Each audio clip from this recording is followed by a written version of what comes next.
everyone, welcome back to Swishy K. Last time we left off, we met a new girl to help us fight this rainbow serpent as it's called, so let's go ahead and let's begin.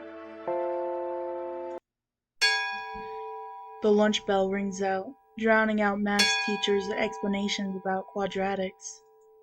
Thanks heavens for that. The crowd of my classmates seems somewhat odd to me. Their faces are familiar, and they all seem happy to talk to me. But somehow, I'm simply not interested in them. It's like I don't have enough energy to even talk to them. I join them in the quadrangle as we eat our lunch, but I can't get into their conversations. Playful banter simply doesn't excite me anymore. I can't get their jokes. Thankfully, my cloudy attitude leads them to partially ignore me. They acknowledge that I'm there, but don't try to drag me into the conversation. I swallow my tasteless sandwich in peace. Psst. As much as I don't want to be with my friends, I really don't want to deal with that voice today either. Psst. She's not gonna go away. I turn to the classroom window, which has been cracked open, and see a figure beckoning me towards it. Shoving the remainder of my sandwich in my mouth, I head towards the window. You're not very good at being discreet, you know. I don't care, but come in here. Give me a sec. I scoop up my bag from the ground and wave to my collected friends. I'm going to the loo. Be back soon. They barely register my feeble excuse before returning to their vapid conversation.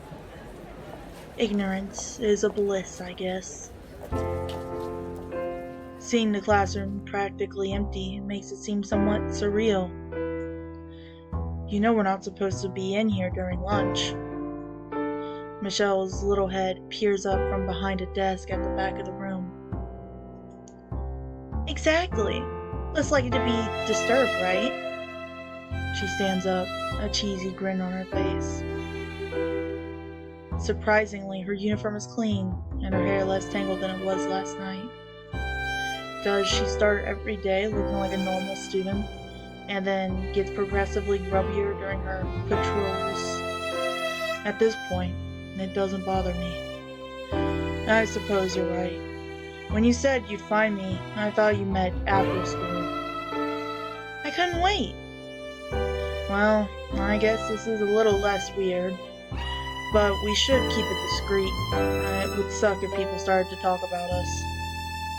Why? You have a reputation to protect. Don't want your friends thinking that you're hanging out with a younger girl. Her candid attitude puts me off balance. It's not what I meant. It's only, people talk. It's a small town here. Nothing much happens, meaning that every little action can become a rumor that spreads like wildfire. I prefer to stay under the radar, drifting through the town until I can't escape from here and make something of my life. Whatever, let him talk. We have more important things to discuss. Like tactics. Tactics? We need to kill that overgrown worm. We don't even know what it is, let alone how we can hurt it. Terps. Terps seem to bother it. You mean last night? It seemed more like you ticked it off instead of hurting it. Are you sure it wasn't just a bottle you threw at it? It's more than you did.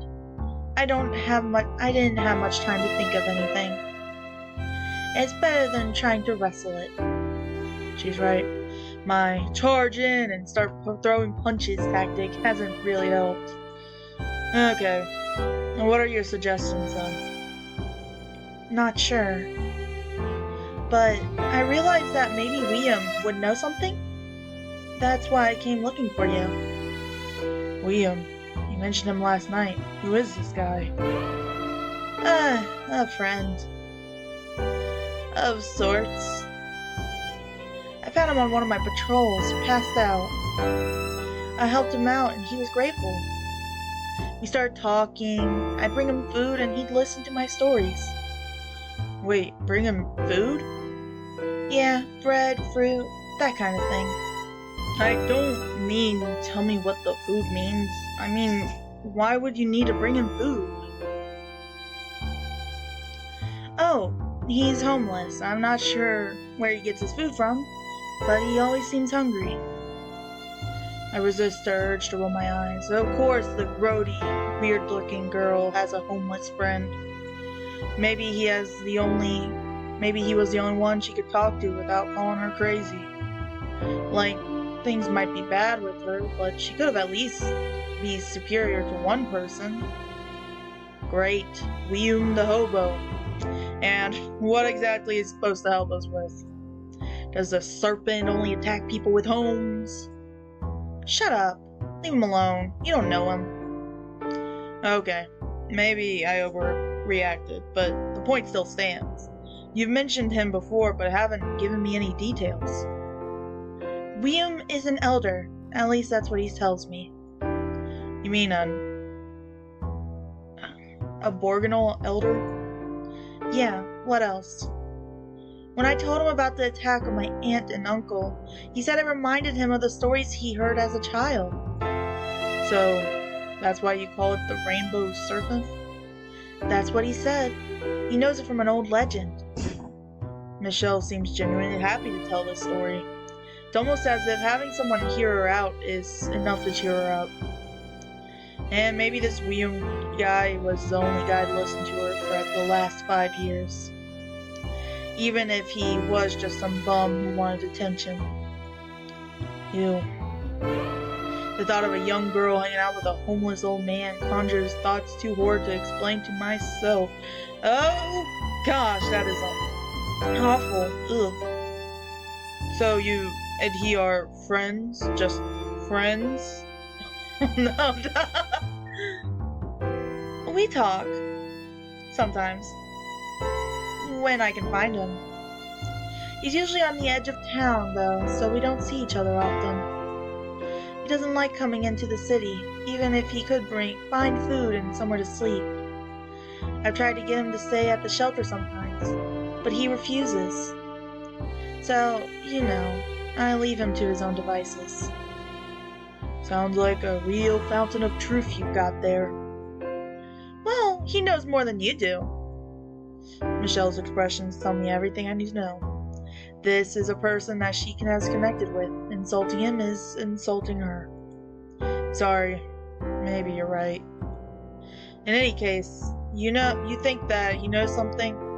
Wouldn't he have told you by now? Well, until the other night, I didn't even know if I had imagined everything. I couldn't remember the details. But now you're here, the memory's fresh in my mind. You need to come with me. You've touched it more than I ever did. Maybe it will help you jog William's memory. I feel bad for hurting her feelings and insulting her friend, so I capitulate. Okay, I guess it can't hurt. Great, let's go then. What, now? We still have half a day at school. And? Well, shouldn't we be in classes? There's a monster out there, killing people, and you're worried about your grades. Are you serious right now? Something about her figure inspires me. In a way, she's right. Stopping a monster is more important than algebra. At least that's how I see it. Well, I've got my stuff. No one seems to be paying attention to me today. Let's do it. Michelle brightens up and punches me in the upper arm. That's the spirit. Let's go. What about your stuff? Stuff? Books. Forget that. I didn't even bring them. With a laugh, Michelle twirls and heads out of the door, her gait confident. I almost have to jog to keep up as she unabashedly walks straight into the school's gate and onto the footpath beyond. I gulp slightly as I take my first step outside. I've not gone truant before. It's not like I'm some kind of bookworm, but at the same time, I don't want to do anything wrong. But Michelle's right. What good will staying in school be if it allows the monster to keep on killing? Isn't that the bigger wrong? Lesser of two evils kind of things? I grit my teeth and let Max's memory inspire me. No one else should suffer that fate. Michelle is already a fair way down the path by the time my feet catch up with my brain and propelled me forward. Michelle's pace barely lets up as she leads me to the edge of town. The houses here are definitely of a lower quality than the city center. They're made of this old absolute lace weatherboard that was popular in the 70s, but totally illegal now. It's a wonder they still exist. Out of sight, out of mind. The lawns are overgrown and dried, tufts of pale yellow grass just out from old brickwork at odd angles. There's even a car propped up on the cinder block in one front yard. But not a person in sight.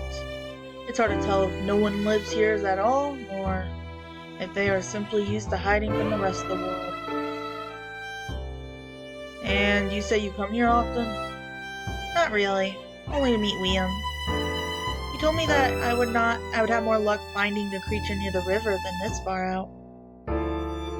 He said the serpent is a water spirit. Or maybe he just doesn't want this crazy girl hanging around him? Given my brief interaction with Michelle, that can easily be possible. Especially for someone who didn't know that she was telling the truth about the serpent. Then again, water spirit, that seems to make sense. Is that why he lives here, away from the river? Michelle shrugs. I guess. She pushes through the lawn of one of the old houses and into the undergrowth beyond. The dirty uniform begins to make sense. Looks like he should be here. And for a penny. And a pond, I guess. Great. Coming. I follow her through the narrow gap between some dried out vines that were choking the life out of a pair of trees. Inside, it's cave-like. The vines have arched over the trees above to form a natural canopy. The ground has been cleared, leaving only bare dirt. A blue plastic trampoline is stretched between 4 trees to increase the protection from the rain. Beneath it, an aged sleeping bag sits atop what looks like a yoga mat, surrounded by candy-striped plastic shopping bags with bulging and odd shapes. The stench of dried urine and stale wine permeates the air. So, this is the spot. Before I can finish my thought, the sleeping bag quivers and I jump slightly in shock. William, it's Michelle. You've never believed what happened. Oh, little one. No, okay, hold on. Oh, little one. Oh, hold on, I'm sorry. Let me just... my voice acting's still not great. Oh, little one. Been a long time since you've been here. The tattered sleeping bag turns to reveal a man's face, canyons of wrinkles stretching across the beard forehead, and his poor poked nose peeks out gently from the forest of his white beard. But his eyes, small and intense, seems as sharp as anyone I've ever seen. His unnerving gaze lingers on Michelle only for a moment before turning slightly to examine myself. Who's this young one, mate? That's why I came to you. He's seen it. The serpent, it's back, and it attacked his friend. We fought it last night as well. The sleeping bag rustles to the ground as William stands upright, quickly taking a step towards me and grasping my shoulders with an iron grip. She's not lying, is she, younging? No, I've seen it too, I think. His movements have startled me, and for a second I can't even begin to think properly. If you asked me how to describe the snake, I would have trouble doing so. Deep down, I wonder if it really happened at all, but then the sensation of vomiting bile returns. My mind is still organizing itself, shaking off the 5 memories the serpent has planted. Memories of the world without Max, a world where Michelle is simply a social outcast, where I remain a humble student. But these are all false memories I need to suppress if I want to exact my revenge. Liam shakes me briefly, rousing my senses. Boy, tell me what you've seen. Well, it's hard to explain. It was like a huge worm made of water, but like it was light from the inside. And teeth, lots of teeth. He attacked it with his bare hands. Twice! Brave one, eh? No, not really. Just reacting. I guess. I'm not sure why, but receiving praise from this strange man makes me feel bashful. Well, little one, seems like you ain't been fitting. The shock from Liam's questioning starts to wear off and I remember why I came here. Michelle says, "You know what that thing is?" Yeah, mate. It's the Rainbow Serpent. The Dreamtime story? Liam's large hands wrestles my shoulders to slap me square in the back. This one's a smart one, eh? Sit down, young'un. Let me tell you a story. Doubtful that this man could teach me anything, I find an abandoned milk crate, turned it over, and sat on it. Michelle pulls a rock close to the crate and sits down next to me, perhaps a little closer than I would have sat next to her. Long, long time ago, in Dreamtime, there was a Rainbow Serpent. Now, that fella been making a mess around here, so old fella Niambonji called it a Daira Wong to fight the serpent. Daira Wong chased the serpent, but that snake bit Daira Wong on its head. That's how the river Dawn dare be made. When Daira Wong got all better, Rainbow Snake has hidden himself. Daira Wong searched, but couldn't find him. Some say the serpent will be hiding to get stronger, and no one but a Daira Wong can kill the serpent. Liam paused, and it makes me moment to realize that he's actually stopped talking. Not that I could make sense of the foreign-sounding names anyway. What's a Daira Wong? My mouth has moved before I even realize it. He'ma be a goner, mate. Big lizard. But that fella's not been around here for a long time. You don't say. I don't know what to make of it. He sounds like a original storytellers that come to school for culture classes. The story could have been the same as any of them. Myths passed down for generations that had lost their original meaning. Then again, Giant Snake did seem to be attacking this neighborhood. If you know so much about the serpent and this Daira Wong, why haven't you seen it? Only dead men and heroes have seen those fellas. I ain't dead, and I ain't no hero. I scan around his surroundings. He's right about not being a hero. It would only seem he only barely possesses the bare essentials for life here. Michelle elbows me not so subtly in the ribs. Hear that? You're a hero, Doug. I certainly don't feel that way. Anyway, how do we know about this story that has anything to do with what we're seeing? William approaches me, and I can smell the day-old liquor leaking through his sweat. You've seen the big snake, right, fella? With flaps of teeth and a rainbow shining from his belly. Did you touch him? Took you to another place, yeah? I'm taken back by his proximity, afraid to answer. Without warning, he reaches out and grabs my shoulder, and it feels like a lightning bolt shoots through my body.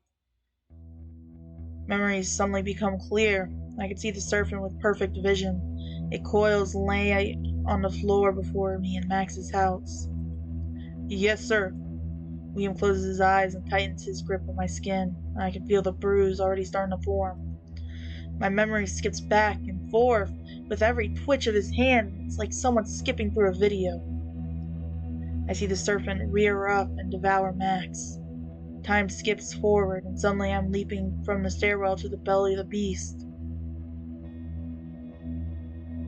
I want to shut off the memories, but they were out of my control, and much clearer than I could have been the last few days.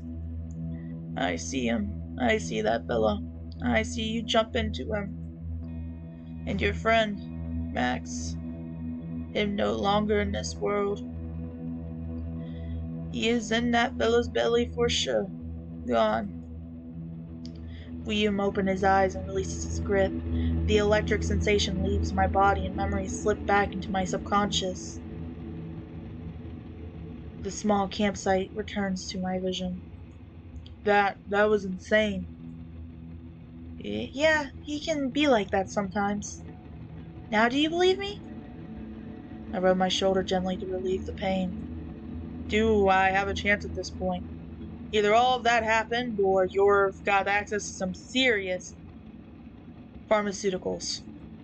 I studied William again. His body might show the scars of life lived thoroughly, but his eyes had contained some light kind of magic.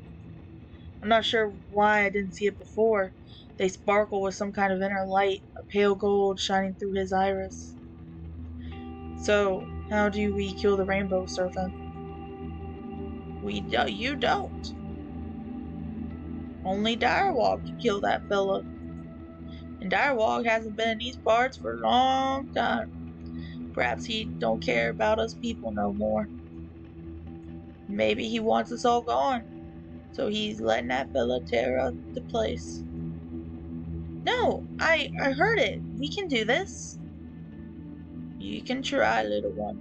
But that fella older than you or me. Ain't no white fella gonna kill a serpent. You told me we could kill it. I don't tell you that. Tell you my story. You just heard what you wanted to hear. It's bullcrap, and you know it's bullcrap. Tell him, Doug. Tell him what you saw last night. I heard it. Well, it did react. See, if it's made of water, then we just need to attack it with fire. Be you brave, little one, but don't get yourself killed. No other fella comes to visit old William these days. I'm going to kill it. I'm going to come back here and prove it to you. William does nothing but laugh, which sends Michelle farther into a rage. I'm going to kill that effort, and drag its corpse down here and show you. I'm going to save this town and everyone in it. And we'll see who's laughing, you crapwit. Michelle, I think you're taking it too far. Screw you too. Michelle pushes me off the milk crate and storms out of the clearing. You better watch that one youngin'. She got a hot head. Do you really think we can fight it? Fight? Yes. Ain't nothing on this world you can't fight. Kill? That's something different.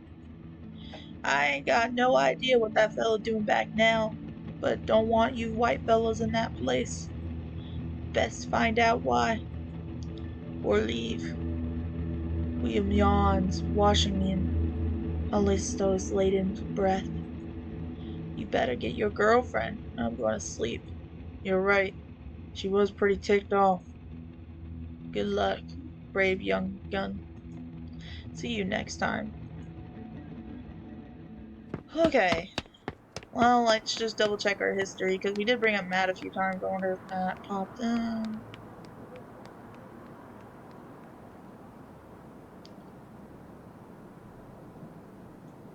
No, that's all normal. What is this?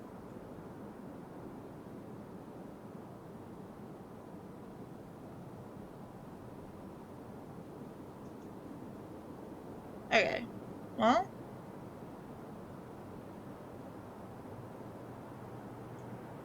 Alright, let's go back to it. I have to run to catch up to Michelle. My body feels electrified after the encounter with William. And I still feel violated, like there has been an interloper snooping around my head. He was able to peer directly into me, and I rub my shoulder again and try to shake the feeling. Before long, I see Michelle stomping toward town with a determined gait. Michelle, wait up! She stops indignantly and turns to look at me with disgusted eyes. He's lying, you know. He's always been a pain. What do you mean? He told me that one day I would win. Defeat that monster. And he now says it can't be killed? Well, he didn't say that. He said a dryer could dryer my ass. That thing is alive, so it can be killed. I don't even want to start with Michelle. Beyond her annoyed facade, I can see a sense of kind of betrayal. I believe you, and I will help you. At least as much as I can. Her expression falters and her upper lip trembles slightly. It's only for a split second, but I see it. Good. Thank you. You're welcome, but I have to ask you something. Try to work out how to phrase the next question. He has. Has William been inside your mind? Huh? I mean, has he read your mind? Crept around in there? I tap her forehead as I say the words. Oh, you mean, has he read me? Only once when I first met him. Does this feeling go away? Which feeling? Like I've been violated? You've jumped into a belly of a phantom snake, and now you're asking me how it feels to be violated? But yes, it feels weird, but it goes away. I won't let him do it again to me, though. So, does that mean he really is who you say he is? Some kind of elder? Well, of course. Can you think of any other reason to go and see that guy? He's always drunk or asleep or both, but when people put on his eyes, none of that seems to matter. But there's a catch. When he puts his eyes, he wants to read someone, and that's not going to be me. Eyes, I think I saw that. Some kind of golden chime? Yeah, those eyes. When he's got those eyes on, he's a different person. And a liar. He's a freaking liar. Okay. Calm down. Let's at least find somewhere to sit and figure out a plan. Fine, but you're buying. Michelle turns from me with a huff, grabbing me by the hands and leading me down the back streets of town. Part of me is embarrassed to be led around by a diminutive girl, but something also feels right about it. After the assault with William, it feels nice to be touching another person. It's a strange sensation to have explained. But the fact that she isn't reading my right now is comforting. Before long, she dragged me to the quiet corner of a cafe. She impatiently waves a hand at the waitress and orders 2 cups of coffee without even asking what I want. Once the waitress is out of earshot, Michelle leans in considerably. You heard William. It's a water spirit. Water evaporates. Get it hot enough, and Michelle gestures an explosion. How hot is hot enough, though? I don't know. You're the science guy. Science guy? What gave you that idea? Your sister says you're always studying, so I guessed. I scoff a laugh. I study because I suck at science. If I were good at science, I wouldn't be freaking out about exams. Amen to that. Could you stop being so useless? Useless? You threw terps at a ghost. It reacted, didn't it? Okay, that's fair. I'll give you that. But it didn't catch fire. What, the serpent? No, the terps. Turpentine doesn't spontaneously catch fire. You need some kind of pilot light. Pilot light, right.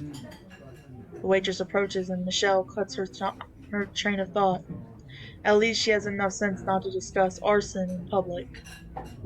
I thank her, and to my relief, she departs from the table quickly. After you left, William told me about something else. He said he doesn't know why the serpent is back, but he seemed to imply that it had a reason. Maybe we can find out why it is here, of all places, then maybe we can stop it that way. We don't even know where it attacked. We don't even know where we'll attack. How do you think we can work out what it wants? Shouldn't we try and find some kind of similarities between those attacks? Like something connecting the people it killed? You really are a genius, aren't you? What do you mean? Anyone eaten by the serpent is gone, poofed from history. Apart from your friend and my uncle and aunt, we don't even know who's been killed. And even if we know that, there's no record of them left. Anywhere.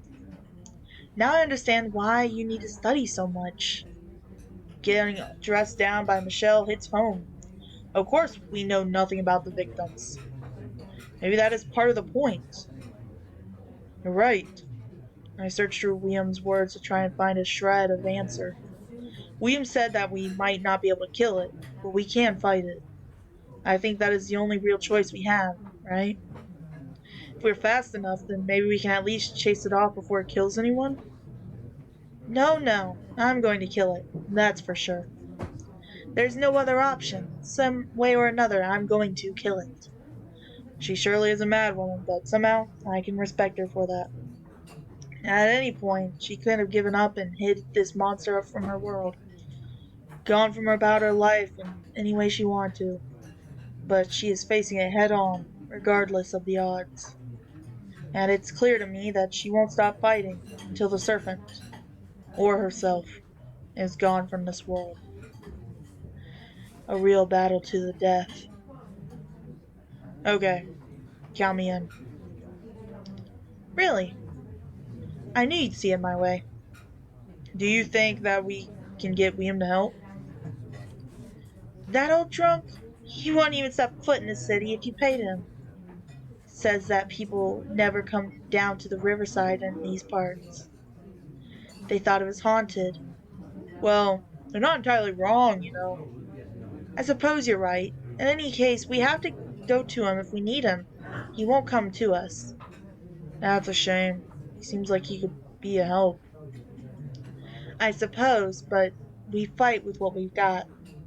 We know he doesn't like Terps. Maybe I need to set it on fire next time. What you mean you're going to run around with a Molotov cocktail and hope we find it? It'd never work. You're right. Michelle grabs her chin in contemplation and takes a sip of her coffee. But it does give me an idea. Are you coming tonight? Coming where? Patrol, yummy. Oh, right. Yeah, sure. I'll come to your house at 10. Be ready. Somehow I didn't like the idea of her arriving unannounced at my doorstep. I'll have to try and indirect her before anyone else notices she is there. Fine. Now I'll come out to you. Just wait across the street and I'll be there. Good. I've got to get ready, so I'll see you there, alright? Alright. And with a flash, Michelle's gone, leaving me with the tab for her coffee. I guess it's not the worst thing that could happen. I resist the urge of going back to William. I want to quiz him on as many things as I can. But the lingering sensation in my mind dissuades me. Maybe he really is just some kind of man living in the woods. Maybe I imagined him reading my mind. Michelle could have easily told him about what to say. The light in his eyes could have been the sun's reflection. I don't know what to think anymore. When I was with the William, I thought my memories were clearer. But now, back in the real world, I'm not so sure. It's like that tree cave in the bush was like a bubble around a different world. A similar feeling to a bubble around the house last night. In any case, I'm committed to going out tonight. If I don't, Michelle will beat down my door to get to me. I can't have that. Dad is not on my case enough as it is. If he thinks that I'm wasting time on a girl, one in Natalia's grade no less, he'll flip. Then again, I don't want to be dragged into an unwinnable battle. Maybe if we can find out what the Serpent's looking for, then we can give it what it wants. Is there a way to bargain with a mythical being? Might be better than throwing our lives away fighting ghosts every night. There's no way I'll be able to pass my finals if I'm not home. But stopping the snake seems more important than that right now. I try and drive thoughts of exams and school from my mind. This overgrown worm is a threat to the town. Who knows who else could be next? What if it took Natalia? Or Michelle? Somehow I don't think that I could forgive myself if it attacked either of them. Newfound resolve charges me from the inside out. William could have been wrong, but if we try hard enough, we can find out a way to kill it, or at least chase it off. If it only means that Michelle and I need to put our heads together and see what works. Maybe tonight I'll speak to her about what she's tried so far. Parts of me got excited, almost want to attack again, so that we can learn more about it, and somehow kill it. I managed to get home before Mom or Dad. I'm hoping that the school didn't notify them of my recent truancy. I've not skipped out of school before, so I'm not even sure if they'd notice. But I know there are kids that do it all the time. If they did make some kind of notification, then they couldn't get away with it all the time, right? I threw my bag on the dining room floor and opened the fridge. William's cave was a long walk from home. I pulled a bottle of orange juice from the fridge and slammed it shut. And where were you? Shh. Now you scared me. What do you want? Don't try. Don't try and hide it from me. I know you skipped school. Her eyes cut shreds off me. I've never been able to lie to my sister. At least, not with any efficiency. Yeah, I need some time to think. About this Max nonsense? I winced at the mention of Max's name. I know it doesn't matter how many times I explain it, she'll never understand. Yeah, kinda. I think maybe I'm just overdoing the study. Maybe. Natalia doesn't look convinced. Sure. I've been pulling long hours in the past trying to study, but she also knows me. I'm not going to stay up too late. Fine, have it your way. Somehow I've dodged a bullet. But, or maybe not. Did you leave with Michelle Simon, from my class? I try not to choke on my juice. Well, why would you think that? She was in class up until lunch, but then the two of you were nowhere to be seen. Same with yesterday. She disappeared after you left. Are you two, like dating or something? This time I really do choke on orange juice, and the tart liquid clogs my sinuses. What? No, it's nothing like that. So, you are leaving with her? Damn, she's good. Well, yes, but it's not what you think. Two teenagers leaving school at lunchtime. You had a hard case to defend there. I know it looks, and you're right. I've been leaving school with Michelle. But we're not together, nothing like that. She's trying to help me. My brain races to complete the sentences. Sort of, what's going on in my head. Doug, you're starting to smoke weed. It's hard enough these days living in this crappy town without you starting to smoke like the rest of them. I knew she was a bad influence. No, it's not like that. Michelle doesn't smoke either.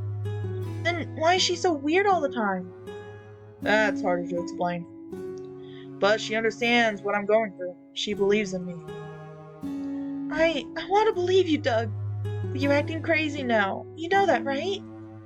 You need real help, not advice from class weirdo. Real help can't help me now. Bullcrap! She's dangerous, bad influence.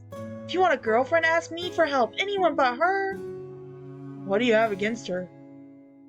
This side of Natalia that I haven't seen before. She's usually positive about everyone. I've never seen her get this worked up about anyone before. And even though I have my own doubts about Michelle, those empty insults irked me. I don't have anything against her.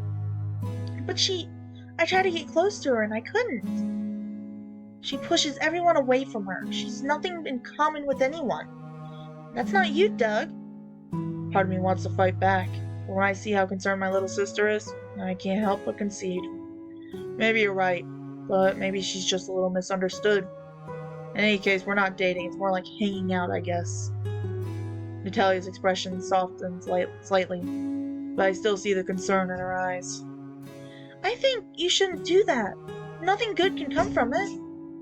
I wish that she wasn't like that either, but she is. You've seen so weird lately. I don't want you turning into her. I still will laugh. I don't know what Natalia would have a side like this. Then again, I guess it's my fault. I can't explain anything to her. Maybe I could try. Oh no, wait. Matt did pop up, so let's just quickly. Max. I keep saying Matt. This entire time I've been saying Matt. Well, Ah, Max. I even put that in my last video comment. My bad. Dude, you're blowing it. Tell her the truth. Okay.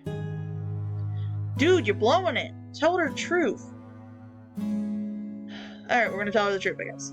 A shudder winds its way down my spine. What if explaining to her makes her a target? I couldn't live with myself if I made Natalia a target of the Serpent. What if Michelle's actions don't kill the Serpent, but takes it off? What if it comes for revenge?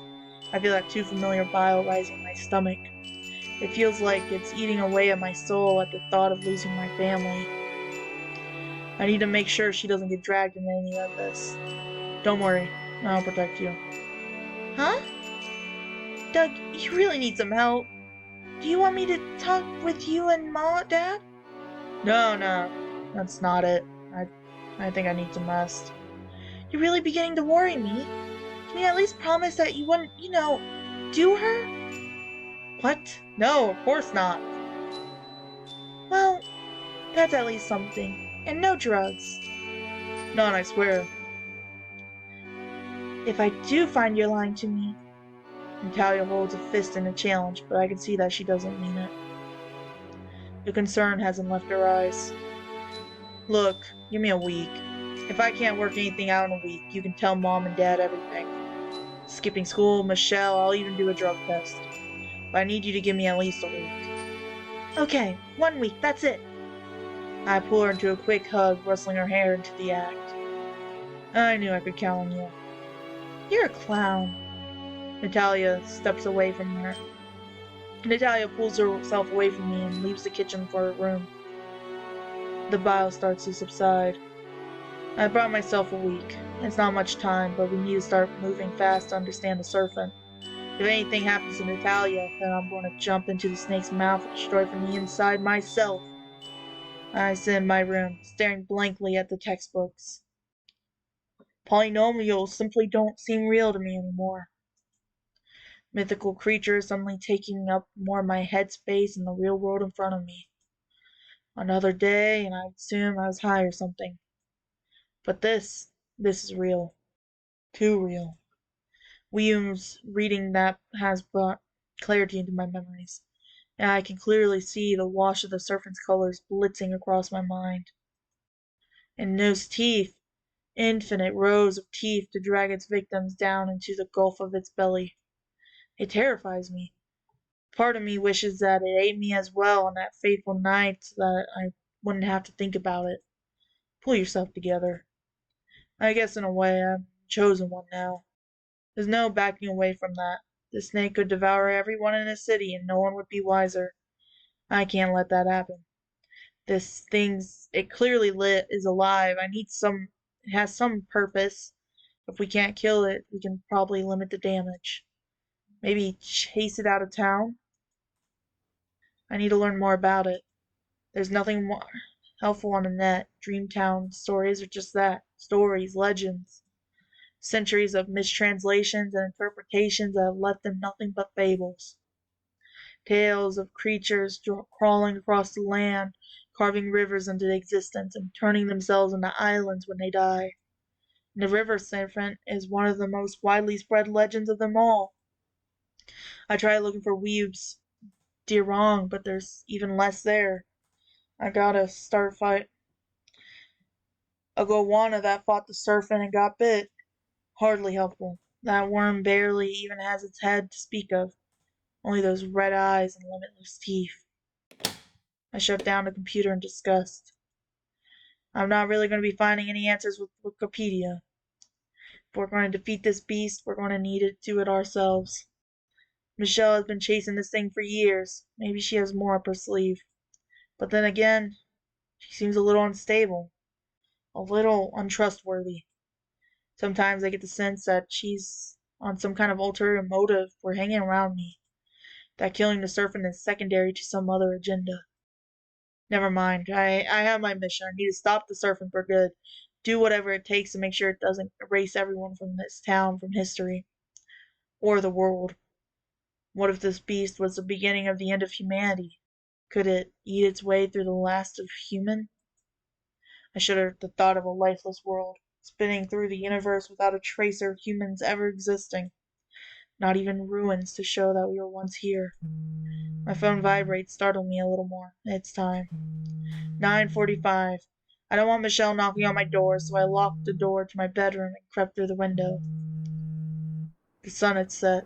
I could feel the spring air cooling around me. Not quite cold enough to warrant a jacket, but enough to be slightly uncomfortable. Also, there was a max that popped up earlier that I need to head up to. Pull yourself together. Yeah, I'm really thinking they're not fully gone, or at least maybe he hasn't had the chance to fully digest Max yet. It could be maybe us jumping through, as I said before, it's hard to say. I sit under my windowsill, watching the street from an approaching girl. My mind starts to wander again, but this time it's about school.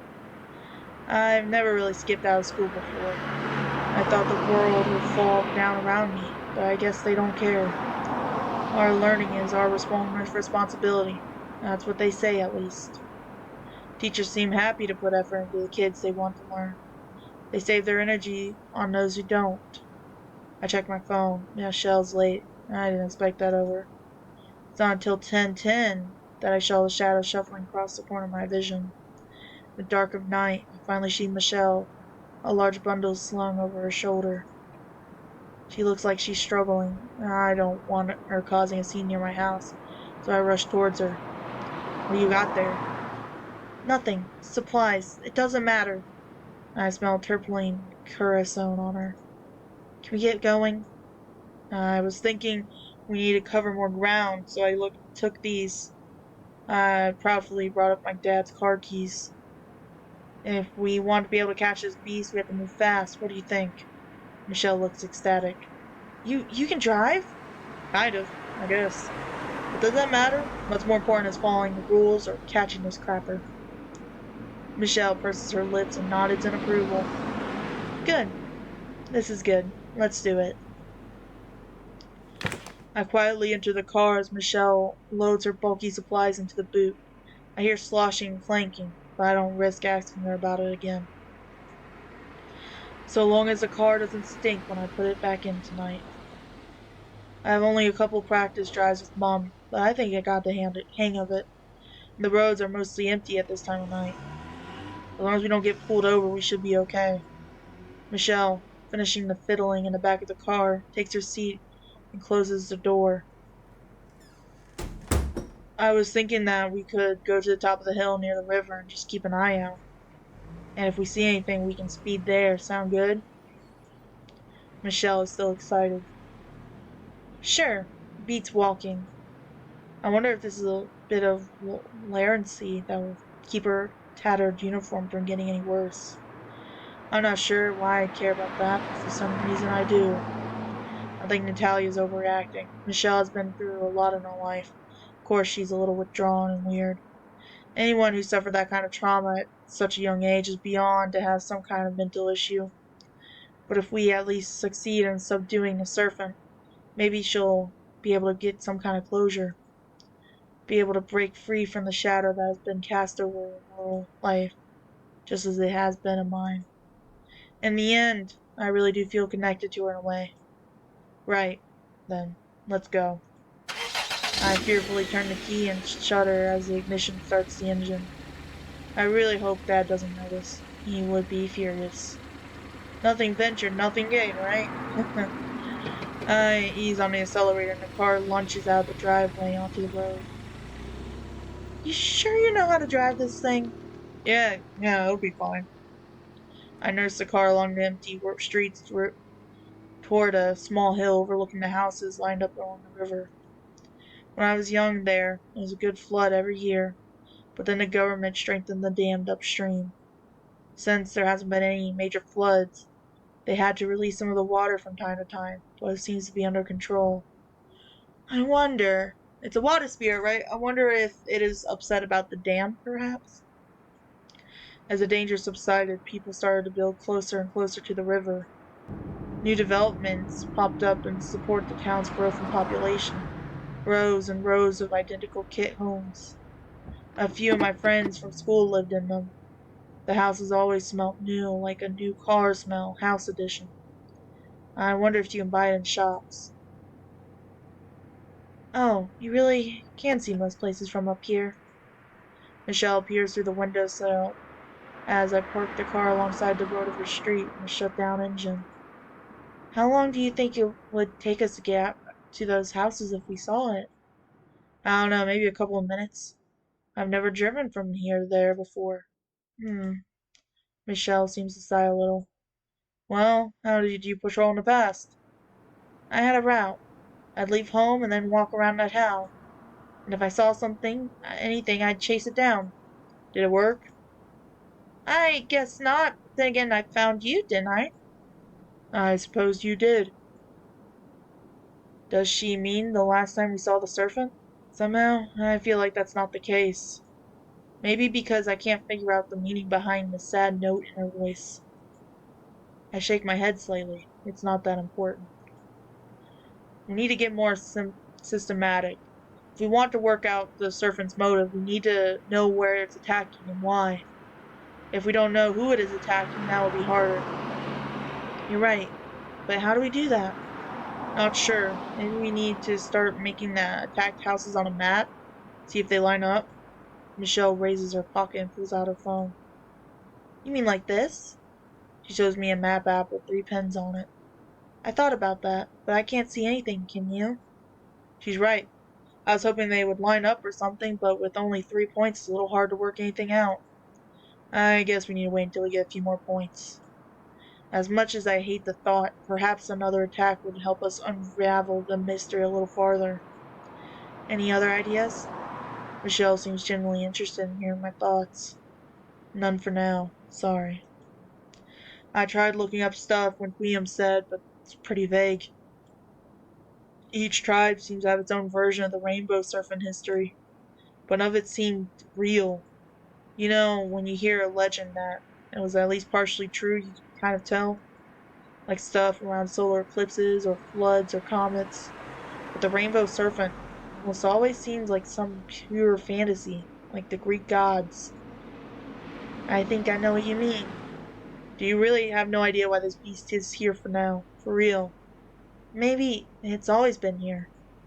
Huh? But we would have heard about it, right? Michelle rolls her eyes. The serpent deletes you from history, totally. So if it ain't everyone in this town, then no one would ever know. Realization hits me like a freight train. Maybe this town is just the most recent and ever-ending loop of towns that were settled, devoured, and forgotten, and no one would ever be the wiser. This mythical beast could have been here all along.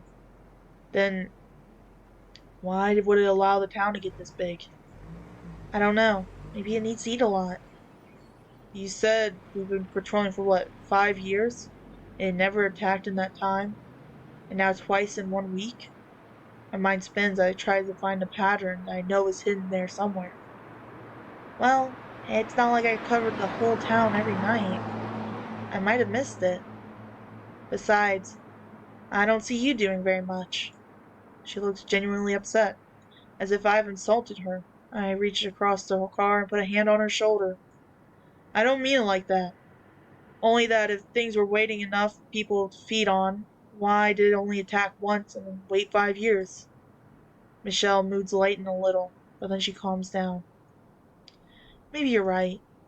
Her gaze lingers on me for a second, before returning to scan the town before us. I decided to leave her the harder questions about the rainbow serpent for the moment, and enjoy her survey of the scenery. We sit in silence for some time before Michelle's quiet voice startles me slightly. I think I remember him, you know? I look at her expectantly, frowning. She shots me a nervous glance but quickly turns back to the window shield. She couldn't have met Max? I suddenly feel happy, as if I'd come back with me for life for those words. The serpent has failed. He has not been erased. Someone else remembered him as well. But how come? He knew Nat, but I don't think he hung out with everyone else from her class. Michelle lets out a short laugh. He hit your sister, didn't he?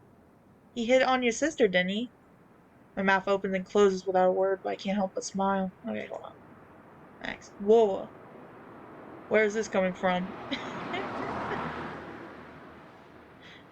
Yeah, when we go back, it's weird how with anything with Max, it's kind of altered a little. It says at instead of Max. My mouth opens and closes without a word, but I can't help but smile. Michelle chuckles again and continues talking. She must have noticed that I want to know more. That talking about Max puts me in a weird mood. Fresh grief mixed with relief. If you only knew how many boys come over just to say hello to her. It's hilarious. Anyway, I don't talk with Max much. We met in the library. He noticed that I was well. I was writing something. Don't laugh, okay? He pestered me about it, and I let him read it. First thing he, at first he was being a crap, but then he realized that I was getting seriously upset. He changed his tone, gave me some advice, told me which parts he liked, and I guess he was trying to be nice to a weirdo sitting alone. Michelle shrugs, finishing her story. Huh, I can't imagine anything else through my thick, tightening throat. He gave her some writing advice? Seems like had a little more in common with Michelle than I thought. Oh, she's making this up. Wait, dude, she's lying. She's making...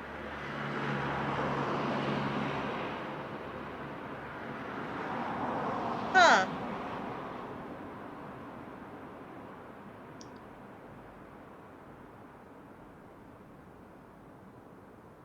Why? Yeah, because earlier, didn't she say she knows nothing of Max? And now suddenly she's remembering? I don't know. But Serpent was addressed as a she sometimes throughout the past history. I think, well, it, you know what? I'm gonna keep that for later. I'm not entirely sure if... No, that's interesting though. She's...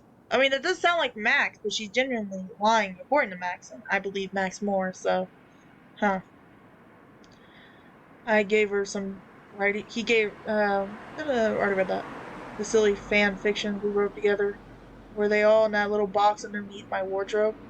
Or did they happen to disappear with him? Michelle awkwardly pats my back, and I realize that I'm on the verge of tears, sitting here, a painful smile plastered on my face. Sorry. Maybe I shouldn't have brought him up. No, it's just a weak feeling, but not a bad one. I guess I'm glad someone else remembers him, too. Don't let her play you. What is this alternative motive? No. The only thing that can come to mind right now is that she's somehow linked with the Serpent. Like, I don't know, that's a pretty far-fetched, but why else would she be lying about this? I mean, like, maybe she'll reveal it later. But the guy would have said something too, wouldn't he? Liam? I don't know. Max didn't talk during Liam either, it was weird. We'll avenge him. Don't you worry. Her battle mode is back on. She pats me for the last time, stronger. Well, maybe it's just a side move to try and, well, get with us, maybe. Maybe she just wants to be with Doug. And telling about Max is a good way to do it, perhaps? I nod, returning the wicked smile. She certainly deserves it. And I'm sure he wouldn't want anyone else to get hurt either. I couldn't save him, but I could still prevent another disaster from happening. Just as I feel my motivation grow, Michelle lets out a yawn. Looks like we're out of luck tonight. It's warm in the car. Makes me sleepy, but yeah, I think you're right. I fire up the car again, the engine loud, still at night. The uneventful patrol, but at least it means no one had to die tonight. Maybe tomorrow we should bring a laptop so we can look up anything that changed in the last few years. Sounds good. Do you want me to drop you off at your place? Nah. Yeah, it's okay. Your place is fine. I'll walk from here. You see, now that's suspicious. That's what we call a red flag, people. She doesn't want us to go to her home. I feel... I don't know. Rainbow Serpent idea is still kicking, but why wouldn't we bring that up before? I don't know. Okay, suit yourself. But, can you look after my stuff?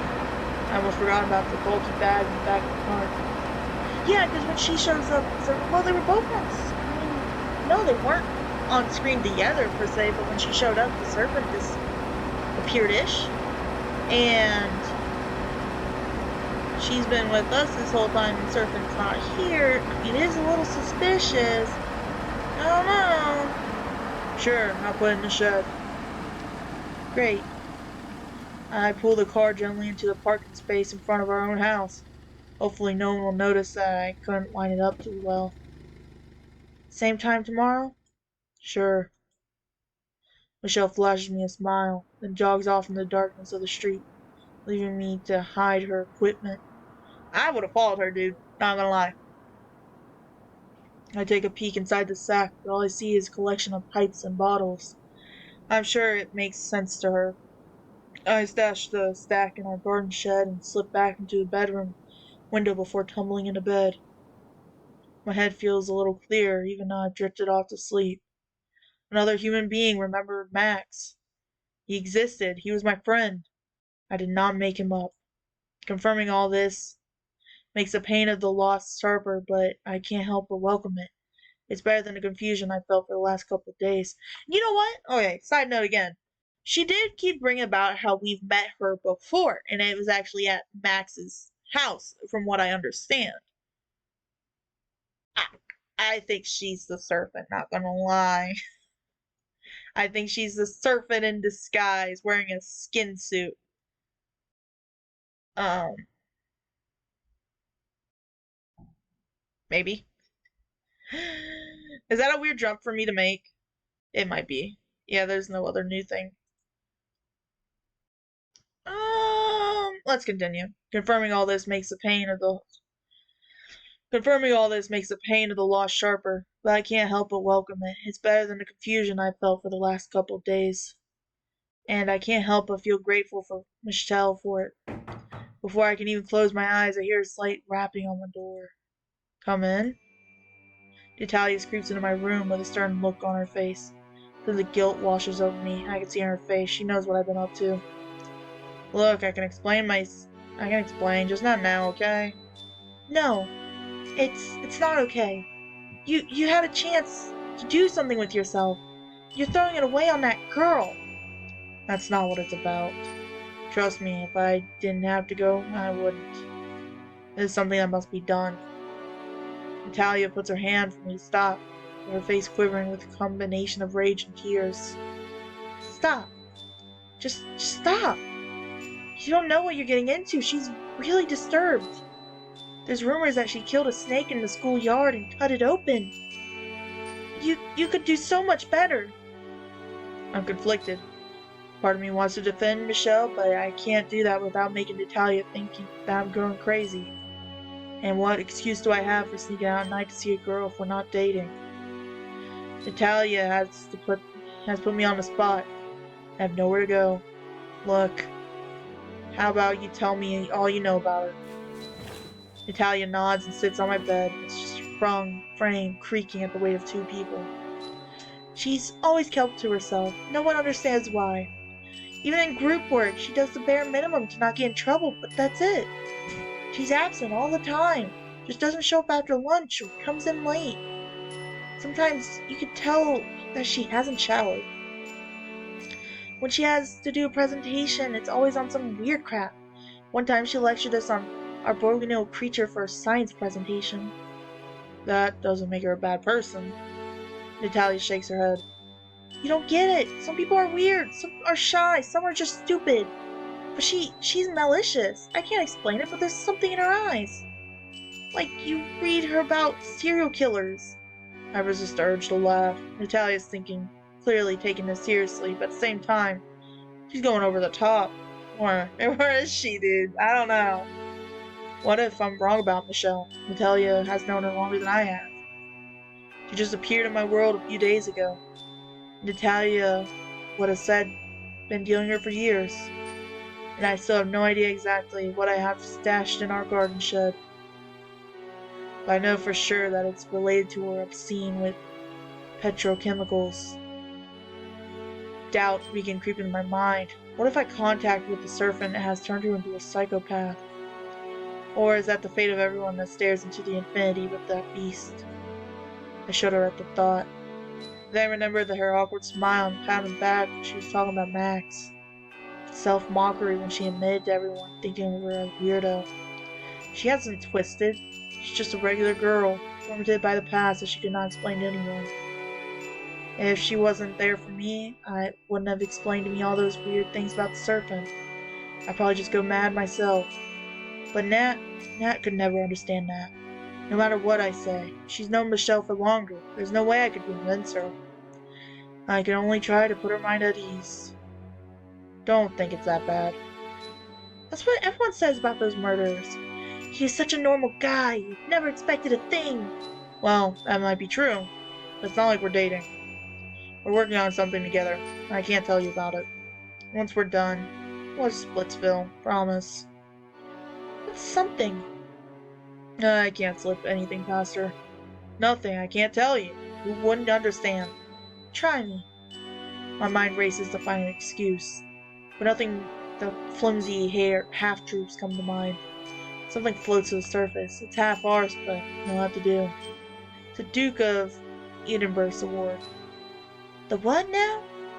The Duke of Ed award, remember? They did a presentation on a school earlier in the year. If you do a bunch of things, you get a certificate. It helps you get into some universities. It's like Scouts, but with uniforms and salutes.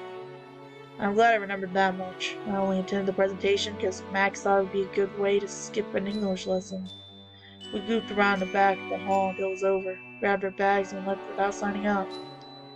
You need to volunteer things, so Michelle's been helping me make meals on a real thing. Trail off, watching Natalia's face for a reaction. Deadpan eyes looked back at me. I could see her processing the thought. Finally, she answers. So, you're doing this to get into Uni? Feeding the homeless? Yeah. In the middle of the night? Yeah. When else could I do it? With a psychopath who barely says a word to another person in the school? I saw her there, and I asked how I could help her out. Since silence again filled my the storage room bedroom. I could see Natalia poring over my lie, hoping for a crack in the armor. For a moment, I think she's going to call my bluff, but her shoulders finally sag in defeat.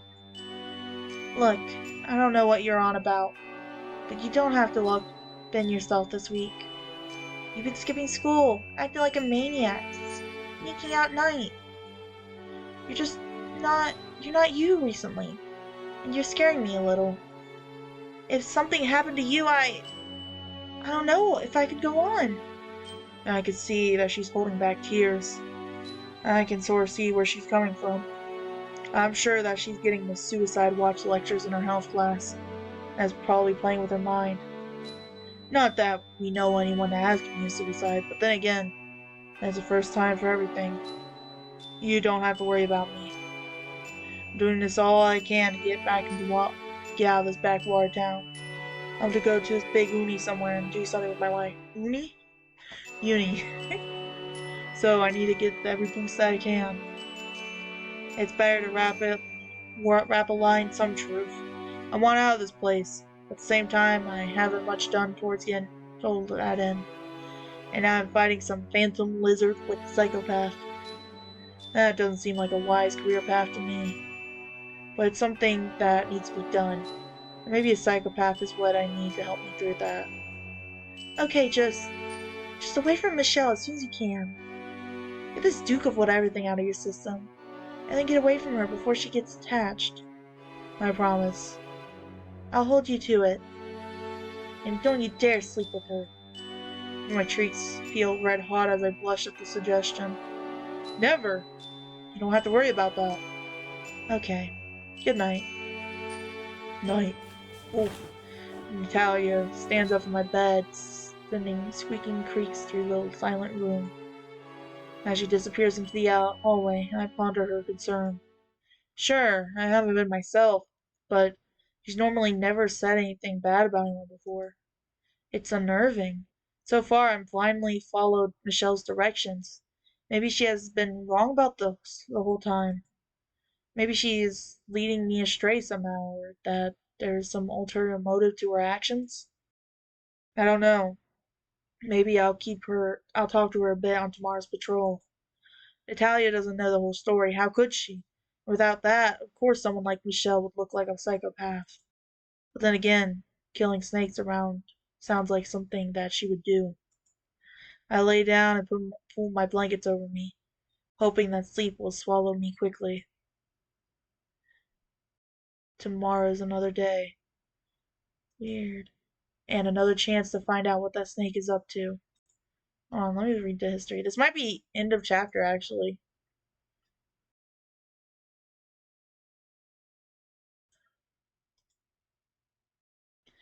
To try and put an end to this before anyone else has a chance to be trapped in this limbo. But my mind refuses to calm down. I am treated to swirling images of rainbow-like skin, and this firebrand girl hurling bottles of chemicals around the place.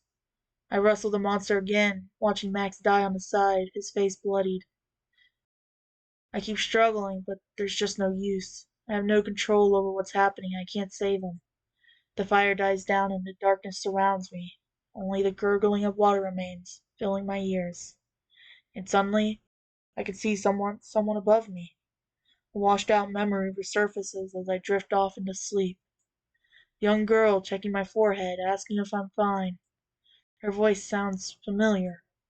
I try to see her face in the darkness of my room, and finally I notice a faint outline of Nat's cheeks, her mouth twisted with worry. She sits by my bed as I fall asleep, watching over me.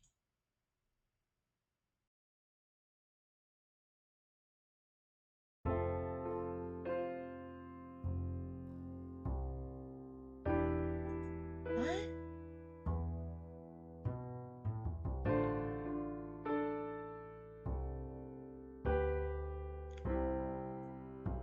Alright, I guess we skip to the next night. Uh, we're gonna continue. I don't care how long this will be. Sitting in the silence of a darkened car is uncomfortable, but somehow I feel like talking to Michelle would have been more so. Natalia's impassioned pleas ring heavily in my ears. Perhaps she's right. Michelle's is a dangerous person, but until the Serpent is dead, she's my only ally. After this is done, one way or another, we'll part ways. I'll go back to my studies, graduate, find some nice university on the other side of town, the other side of the country.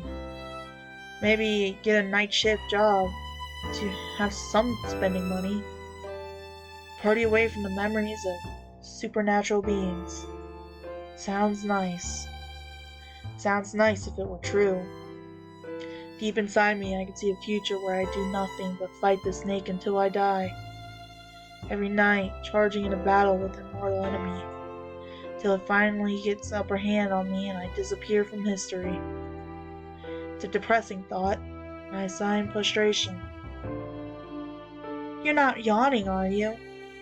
What? No, just thinking. About what? Nothing. The future, I guess. Michelle's eyes narrow. There's no future whilst that thing is around. In a way, she's right. Serpent's like a boulder sitting on the train track of life. Before we met, I was cruising along a pretty well-defined path. Now, until it cleared from the tracks I'm going nowhere. True that. Silence descends upon us again, and our gaze stares out into the small patch of the town. I can see the light of the house extinguished one by one as people talk themselves to bed. The subtle glow of blue TVs sets in the darkened rooms. I think about the lives being lived there, the kids in my class that are probably still awake, studying, the elderly falling already fast asleep. How many couples are out there before me, losing themselves in each other's bodies?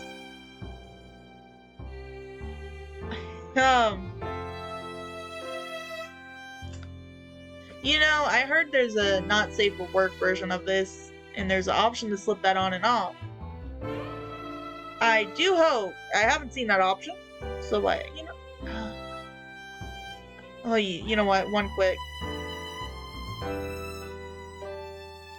Can I just, like, double check? Let me just double check something.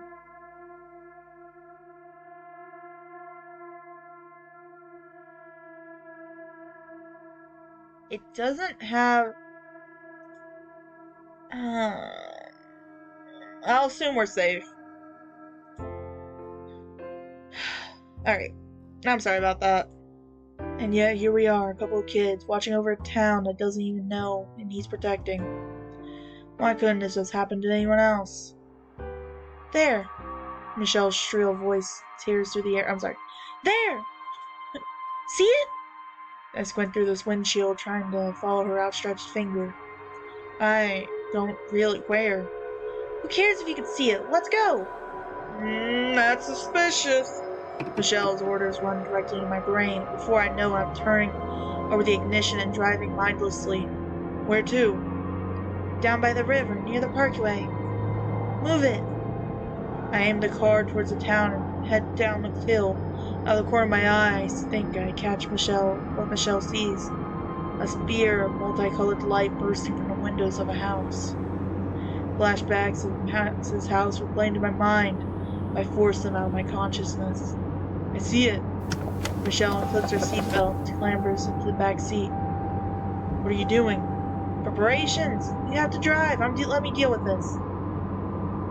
I see her slender frame reach over the back seat of the car in my rear view mirror, but I can't see what she's doing. All I can hear is her grunting and swearing under her breath and the makes smell of kerosene.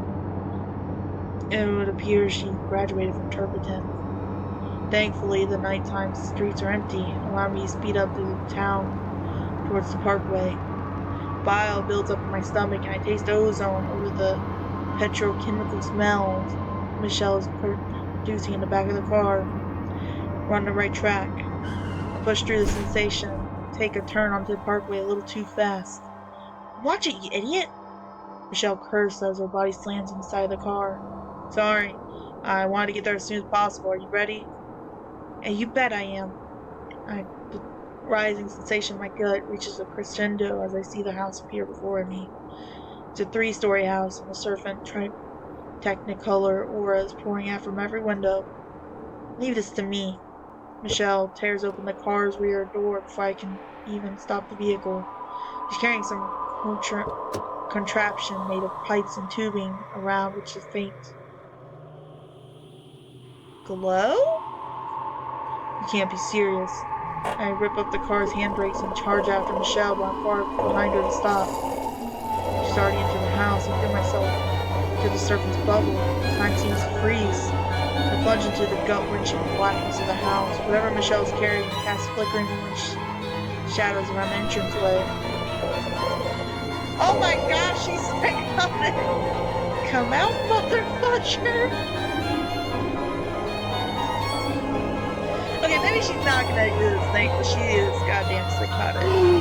Instant, the hallway is filled with strobing, colorful light, and the Serpent's head punches through the wall. Michelle throws a lever of contraption, and a plume of foul smoke erupts from the makeshift flamethrower. A bright orange light challenges the Serpent's own glow for dominance in the small space.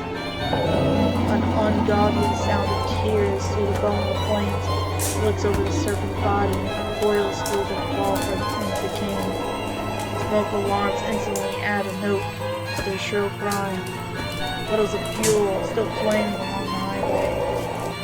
I feel the effect of the Serpent starting to slip away, like the bubble collapsing on itself. Die! Michelle opens her flamethrower again, drenching the hallway in flames and fuel. But I knew the Serpent had already left. The mystery is rewriting itself as we speak. Here you go! Never! I'm gonna kill this crapper tonight! The smell of ozone disappears and my stomach begins to settle, but still the flames begin to grow. The subtle pitch of the tone of the fire alarm as the bubble finally collapses, leaving us alone in reality. Michelle, it's gone! Burning down a new house! I can't get through her. I rush forward and feel the intense heat from the fire against my bare face. The smell is awful. Kerosene makes a nauseating smell of burnt hair and carpet. I gag at the combination of odors. As I reach Michelle, the plume of flame seems to wave or shrink and stop. I grab her by the waist and pick her up the girl, flamethrower and all, and drag her back from the inferno. The makeshift contraption is leaking fuel, and we get out of here before we both be burned alive. Michelle kicks and screams against me, and I can begin to hear noises from the outside world. The reality bubble has collapsed, and the house is still on fire. The bleeding and fire alarms are still screaming. We have gone from demon hunters to arsonists. We need to leave. I doubled down on my own strength and dragged Michelle from the house. I'm leaving now. If we get caught, we're both going to jail. Coming or not. Michelle, and her eyes narrow in fear, snarls at me. Why did you stop me? It was gone. We're burning down a house now. And what if there's people in there? Screw them! Nothing matters except killing that snake. They can burn for all I care. That was right. I cursed myself for speaking, but the words slip out of my mouth. What did you say? Michelle stares, freezes me my heart in place. Veins bulge on her forehead, and her mouth pulls back in the corners, revealing her teeth ever so slightly. Nothing. We get out of here. We need to kill that thing. I thought I could trust you. And I thought you would be a rational person. Someone is going to notice this fire soon. We get out of here before they do. I'm leaving. Are you coming? As much as I'm terrified of Michelle's animalistic expression, what we have done here is a crime. In the real world, there's no history erasing here that will shield us from the consequences of burning down a house. Michelle stares at me, breath. Her breathing fast and shallow. I see the nostrils flaring and chest rising in time. What would Max say to all this, huh? Do you no longer want to avenge him? Oh, wait. Not like this. I grit my teeth as she mentions Max's name. Of course I do. He's my best friend, but I doubt he wants me to burn down someone's house in the process. The Serpent's gone. Just get out of here. We should talk about this tomorrow. I leave the furious girl on the lawn of the glowing house. Black smoke is starting to build from its windows. It's only a moment before someone looks outside and sees it. If they get my number plate, I'm a dead man. The key slides in the ignition where the engine cranks itself to life. Michelle's terrible stare never once leaves me as I pull away. She needs to get out of here if anyone sees her. With that makeshift flamethrower, she'll have no excuse. I only hope that she is sane enough to run from the scene of the crime. Stopping the Serpent is priority number 1, but that is impossible within the jail cell. And if the only way to stop it from killing people is sacrifice innocent people, then what's the point? But my voice won't reach Michelle now. She's well beyond reason. When she calms down, we can think about discussing it again. As I drive away, I can see the yellow-orange glow of the burning house start to stain the sky in my rear view mirror. Part of me secretly hopes that Michelle doesn't make it away in time, that she gets caught and somehow doesn't implicate me in the process. Fighting the Serpent alone doesn't really appeal me, but if Michelle acts like this forever, it would be impossible. Somehow I managed to drag myself out of bed. I'm not used to the small amount of sleep. Combined with the stress of exertion of chasing the Serpent, it's starting to make me feel groggy, angry in the morning. I guess you could call it a ghost hunting hangover. Whatever, it doesn't matter. All I need to do is make it to school. I can probably find a place to nap if I look hard enough. If the school is okay with truancy, then it should be fine with someone catching some Z's.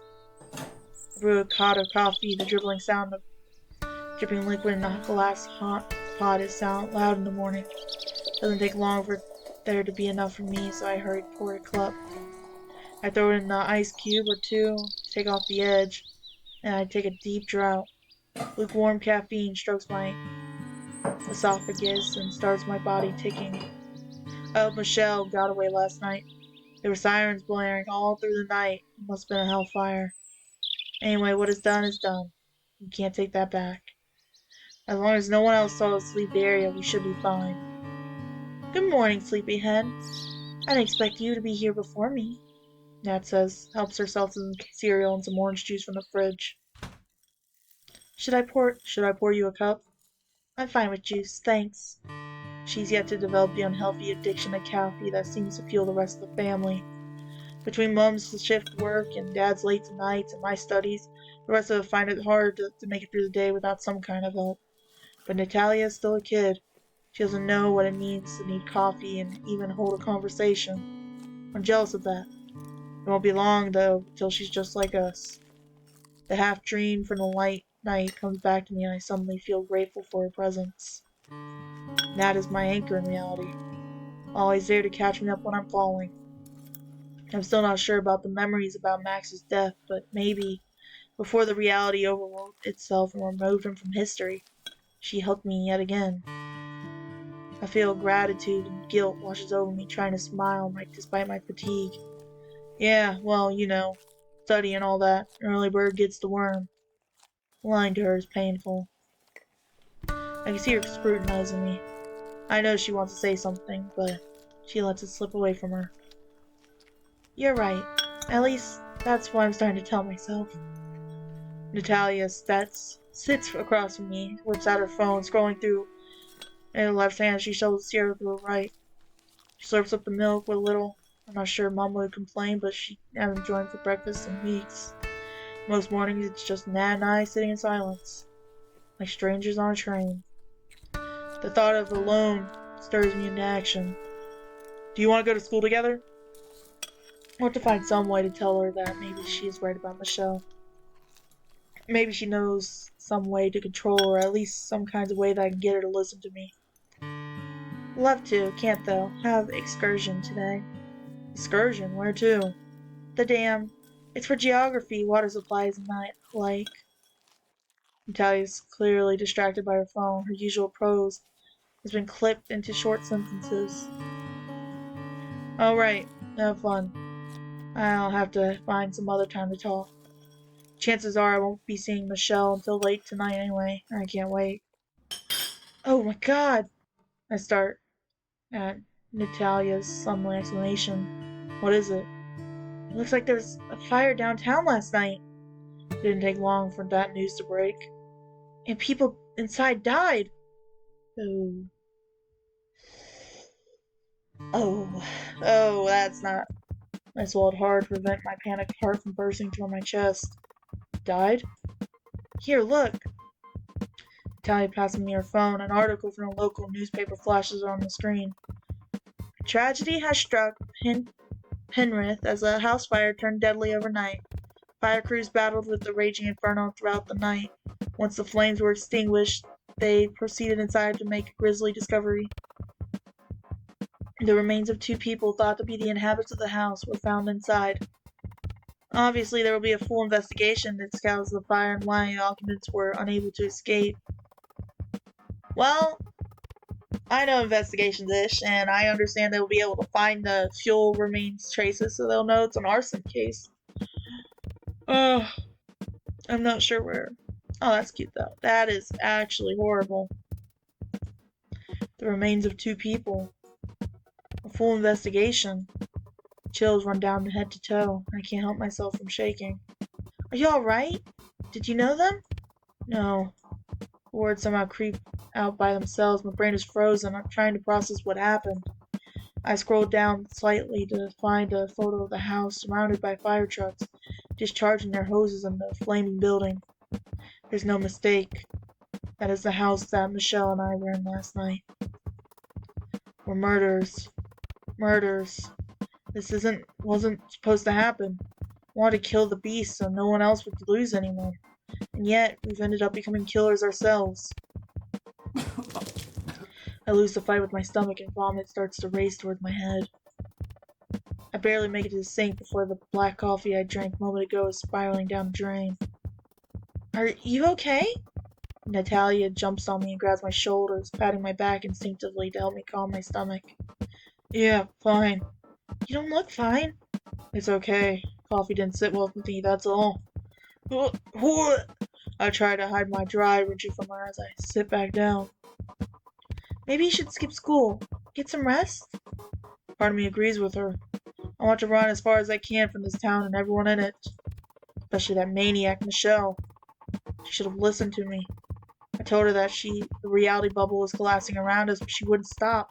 She just wouldn't stop. And now 2 people are dead. And we're under suspicion. Well, you're not under suspicion. No one has accused you of that, but well, this is how people get caught though. When someone's not a cold, calculative serial killer and have the balls to kill someone and act like it's normal. When you can't act normal after you kill someone, what do you want to get caught? I don't want to go in jail for life. I'm supposed to live a comfortable life, study hard, get some kind of university, get a job, find a wife, have some kids. Normal, boring life. But because that lizard and the maniac got a rotten jail, wasted life. Wanted to cry, but I can't let Natalia see me like that. It's not fair to her. Take a deep breath inside of my stomach and look her in the eyes. It's okay. I'm fine. I drank too much coffee on an empty stomach, that is all. Well, look after yourself. I can't look after you today. Gotta run. Be there half an hour beforehand. Sure. Natalia throws the unfinished cereal into the sink and chokes her orange juice. Well, see you after school. She bought my story hook, line, and sinker. Guess she's happy about excursion, but even a sick father could get her drowned. On the other hand, I need to be at school. If I start acting suspicious, then maybe the police will be on me quicker. The article didn't mention they were treating it as arson yet, so maybe there's a chance they won't find out it was us. Or maybe I should simply go to the cops directly and report Michelle. 2 birds with 1 stone. No, Serpent has been caused enough damage. We need to stop it. We'll work out how to contain it, or how to kill it.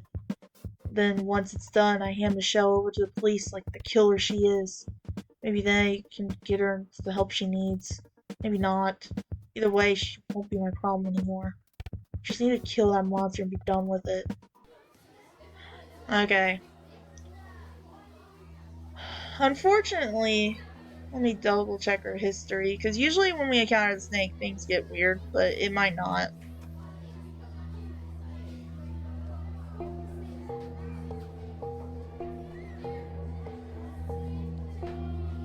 Nope, none of that's weird, just the way it was. Except for, of course, Max being like, not like this. And her lying to us about Max. Okay, maybe she's not part of the Serpent. Maybe she's just a genuine psychopath. But won't let us see her house and stuff. It's weird. I don't know. Oh man, that hurts hard. That actually sucks. Imagine trying to save people and you end up killing someone. Ooh. Well, I hope you guys enjoyed that. That'll have to be where we end it for tonight. It's getting a little bit long on the video. I was hoping we were kind of getting close to the end of chapter 1 and delve into chapter 2, but seems like chapter 1, it will be a 4-parter at least. But anyways, hope you liked it. Hope you will want more of it next time. And I'll see you later. Bye!